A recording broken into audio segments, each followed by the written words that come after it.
F'dak iż-żmien, fil-lejl tal-aħħar ikla, kif ħareġ Ġuda miċ-ċenaklu, Ġesu qal: Bin il-bniedem huwa igglorifikat issa u permezz tiegħu huwa igglorifikat Alla.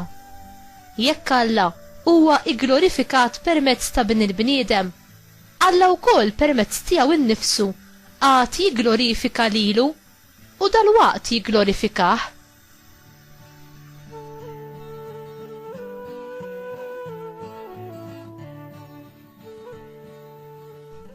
Uliedi, ftit ieħor se ndum magħkom, intom tfittxuni u bħalma qed lil Lut, hekk ukoll ngħidu issa lilkom, fejn sejjer jien, intom ma tistgħux tiġu.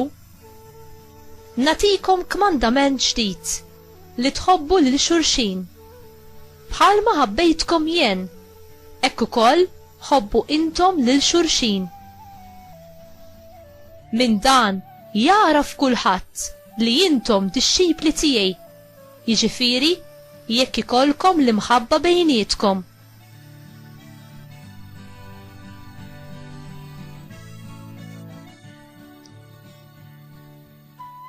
Il-kelma tal-mulej tifħil lilek Kristu.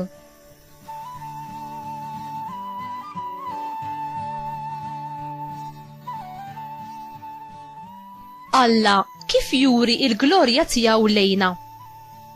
Fid-diskors tiegħu tal-aħħar ċena, Ġesu jitkellem fuq il-glorja tiegħu u fuq il-glorja ta' missieru. X'inhi din il-glorja? Hawn Ġesu qed jitkellem fuq is-salib. Is-salib ta' Ġesu jurina li l-ogħla glorja fil-ħajja hija l-glorja ta' meta aħna b'mod liberu nofru ħajjitna b'sagrifiċċju għab-benefiċċju ta' ħaddieħor. Fis-salib Alla jirrivela l-imħabba kbira tiegħu lejna mid-inbin u l-qawwa redenttiva li tħassar id-dejn tad-dnub u tbiddel is-saħħa tal-kundanna tagħna. Ġesu ta' lill-missieru u nur u glorja suprema bl-ubbidjenza u bir-rieda tiegħu li jagħti ħajtu fuq is-salib. L-akbar fiduċja li wieħed jista' jagħti lill-imgħallem tiegħu hi r-rieda li jobdi dak li jkun id-dover tiegħu, anki sal-punt li jpoġġi lilu nnifsu fil-periklu u fiċ-ċans li jsiru l-ħsara. L-ogħla u nur huwa mhux ta' dawk li għaddu mit-tiġrib imma jirnexxilhom jeħilsu minnu, imma ta' dawk li joffru ħajjithom b'sagrifiċċju.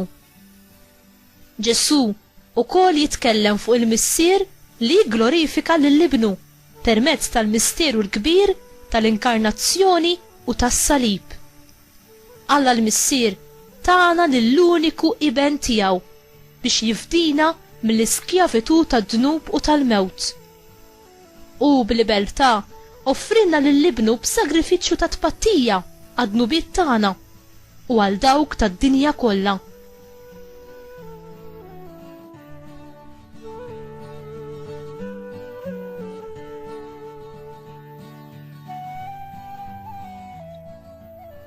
M'hemmx prova akbar tal-imħabba ta' Alla għalina mis-salib ta' Kristu Ġesu.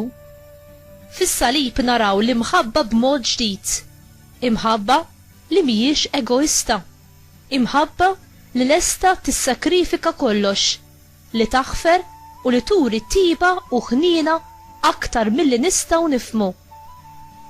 Ġesu jikkmandana lilna id-dixxipli tiegħu biex nħobbu lil xulxin bħalma ħabna hu.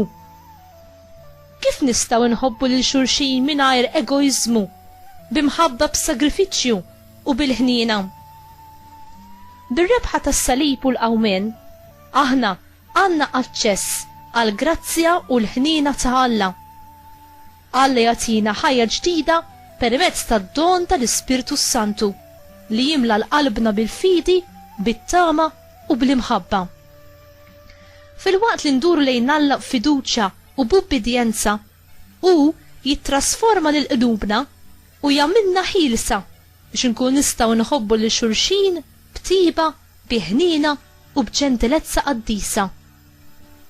U inti, trid tagħti glori lill-Alla bil-mod kif tħobb lill-oħrajn? L-imħabba ta' Alla tilqaħħa u taqsamha mal-oħrajn?